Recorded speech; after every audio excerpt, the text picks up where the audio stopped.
Muli na namang naharap sa pambabatikos ang leader ng Nations Girl Group na si Bini Juana Robles. Nagtrending kasi sa X or dating Twitter ang kanyang naging movie review sa pelikulang pinagbibida ni Maris Racal na Sunshine.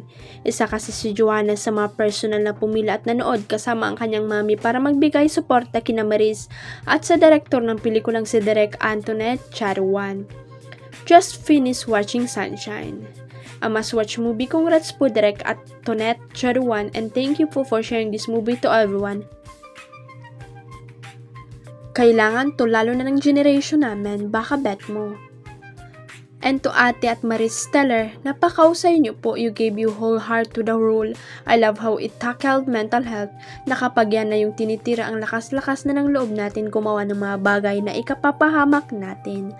Saan ni Juana, anya malagang malaman, maintindihan at makiramdam sa maaaring pinagdaraanan ng ibang tao. Sa makatulad ni Sunshine Young Moms, you are seen and you are strong. Strength isn't about being tough. It's about choosing to keep going kahit ang bigat-bigat na. Sa mga hindi mag-isip ng mabuti, huwag nating ipagpalit ang future natin sa pansamantalang happiness. Napakagandang pelikula po, sabi pa ni Juana. Agad ngang umani ng samut-saring komento ang naturang payag ng leader ng Bini at ang pag-ere ng ilang netizen ng kanilang disappointment sa point of view ng dalaga. Nadamat pa nga ang paniniwala ni Juana bilang isang Katoliko at ang umano'y panunood nito kasama ng magulang. Ang masasabi ko lang ay it definitely didn't help na Ju watch the film beside her very conservative Catholic parents, saad ng isang netizen. Comment naman ng isa, disappointed with Bini Juana take on Sunshine. Baka need ng Bini ng overall situationer ng reproductive health and rights sa Pinas ay can be a tribute po.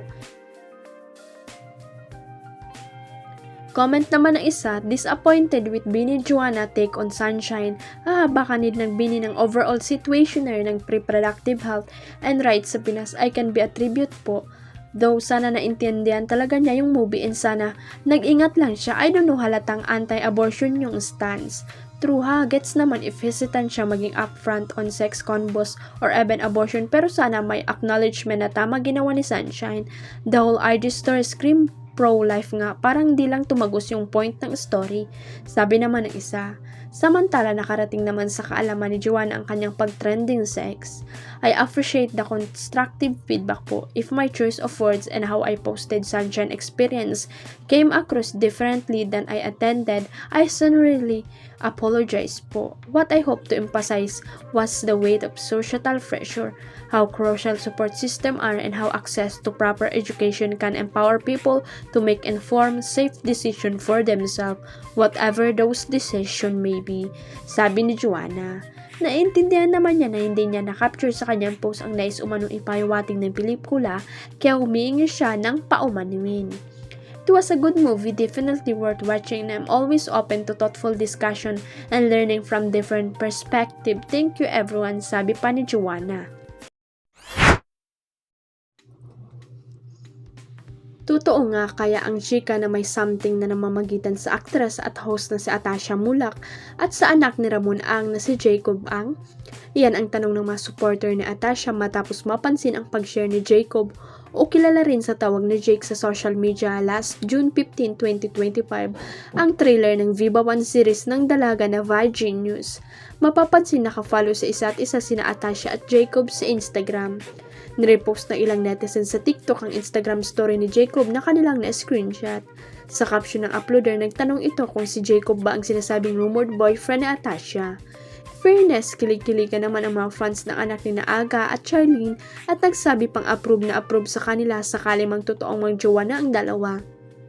Ayon pa sa mga nabasa naming comments, hindi raw ito ang unang pagkakataong ibinandera ng anak ni Ramon Ang na siyang nagmamay-ari ng San Miguel Corporation ang pagsuporta niya kay Atasha.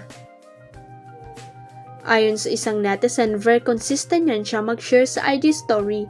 May kumalat din daw na video kung saan makikita si Jacob na present sa isang event ni Atasha para sa promo ng Virgin News. Sabi naman ng isang netizen, ka-join din umano si Jacob sa isang photo ni Atasha kasama ang pamilya ng aktres nang magbakasyon sila sa Hong Kong.